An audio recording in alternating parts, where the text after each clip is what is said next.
大家好，歡迎嚟到我哋好家好網台，我係 Eric。咁首先我係想同香港大埔宏福苑嘅死難者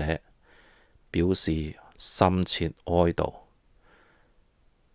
呢單嘢我諗好多香港人都有跟進或者係睇即係 YouTube 啊，即係不停咁樣留意啦吓。咁我都唔想講咁多啦吓。咁希望佢哋啲家人就即係節哀順變吓。係咯，咁呢單火災，即係我都唔想講太多，不過即係我都係想即係表示我嘅即係哀悼啦吓。咁anyway，講翻今日嘅 topic 啦吓。咁今日呢，就想同大家講下多倫多近排嘅樓市狀況，即係2025年呢，即係嗰個整體個樓市個變動、價格啊、成交量啊，同埋邊一類型嘅物業係即係可能跌得最多吓，邊一類型係跌得最少吓，同埋佢哋嘅前景啦，即係出年2026年個走勢會係點啦吓。咁首先就睇下呢個 Toronto Star 嘅 article 啦，就講呢個 Greater Toronto Home Sales fall in November as prices and new listing decline。咁就其實即係我哋個 Toronto Board 都有嗰啲資料出咗嚟，即係整體呢都係跌啦吓，即係整體即係 compare to 上年同期都係跌㗎吓。不過呢個 article 咧就話，即係 Toronto Real Estate Board 咧就話估計就會出年咧就會起啦，起12.4%，即係嗰個成交量吓。不過今年咧即係上年同期就即係跌咗啦吓，就跌咗15.8%，即係比同期上年即係11月。咁比起10月就起咗啲啲咁多啦，比起上個月呢，就跌咗少少啦，0.6%啦個 percent。不過就整體比起上年同期就真係都跌得幾犀利，即係嗰個成交量。咁都係嗰句啦，即係好多人暫時就算係買得起，都係睇定啲啦吓，即係淨係即係呢個 wait and see approach 啦，梗係即係而家個市道咁樣吓，經濟又唔明朗吓，咁所以呢，就即係而家呢，即係如果你話真係要買嘅呢，即係你做呢個買家呢，就好多選擇啦吓。咁同埋可能或者都揾到幾多嘅筍盤吓，咁視乎你係咩類型嘅物業同埋個地區啦吓。咁始終有啲好企得好硬嘅區，同埋唔係話真係太多即係 listing 嘅，咁可能個價其實都企得好硬吓。咁佢就話即係呢個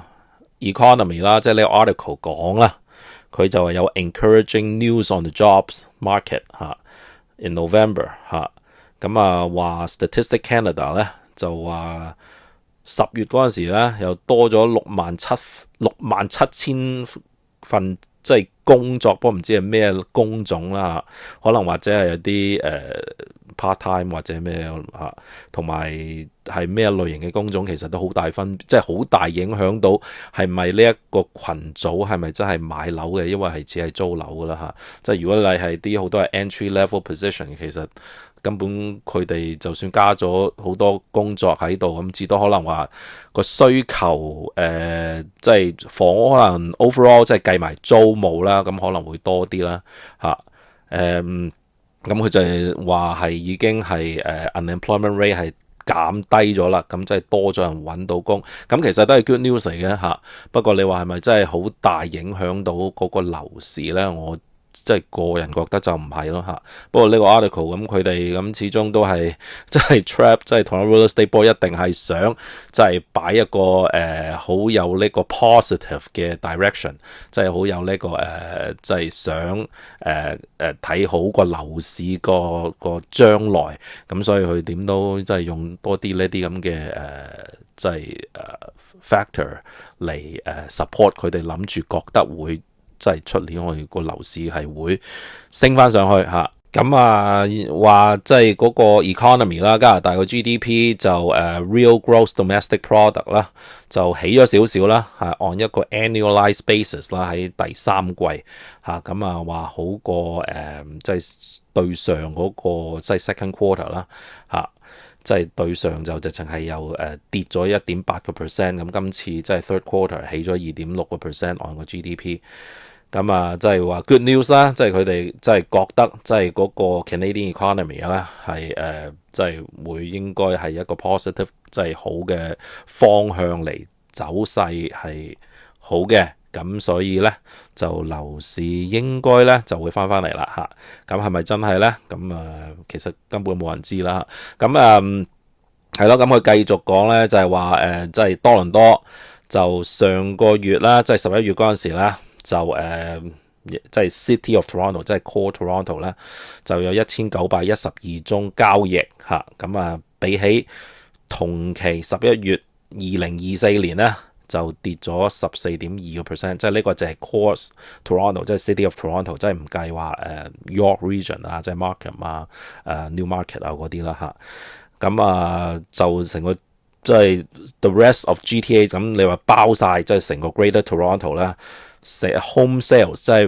係各種物業啦，都係即係包埋落去咧，就只係得3098宗，咁然之後係跌咗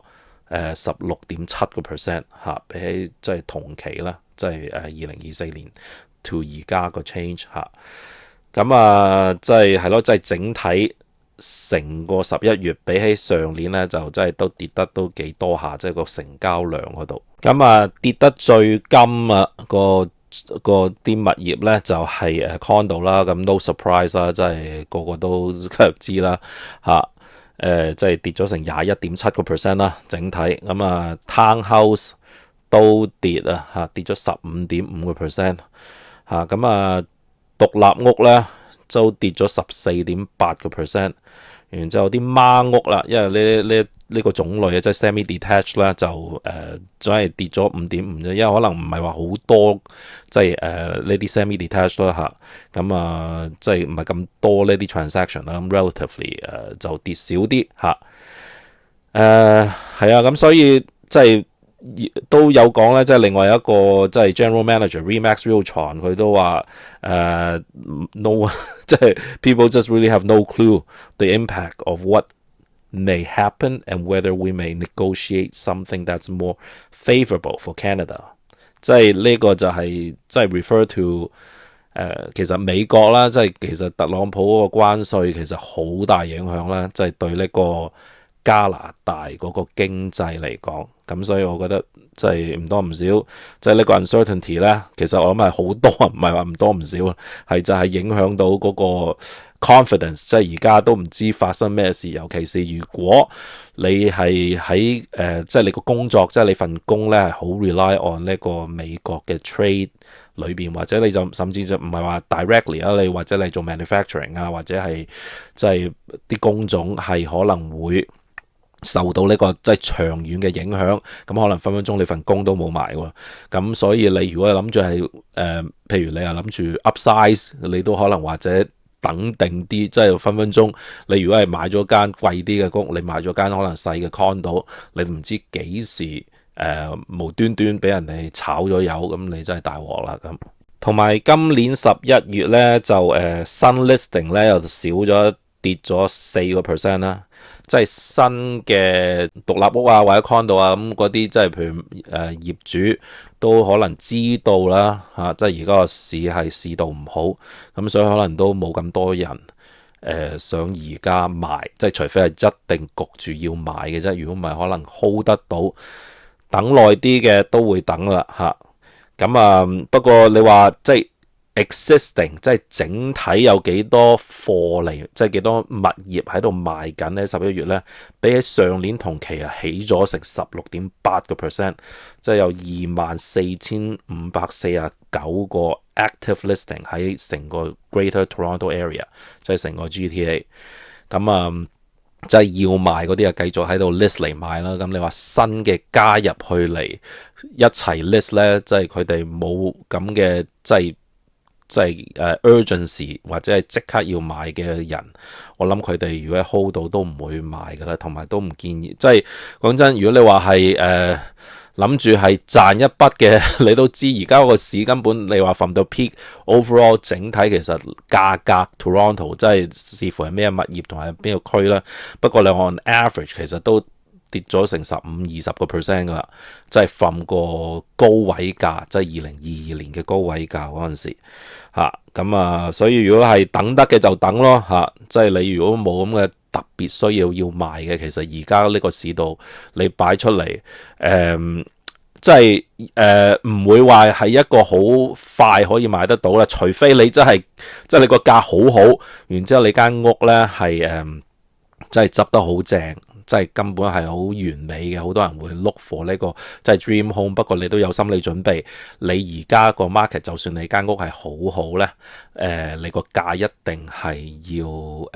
即係跌啲噶啦。即係 compare to 你以前可能早即係2年前咁樣2-3年前啊嚇嗰個高位價啦嚇，同埋你即係每一年其實都有少少再跌落去。咁所以你譬如上年諗住賣幾多錢，咁點知賣唔到今年再試翻上年個價呢，我覺得你就其實唔好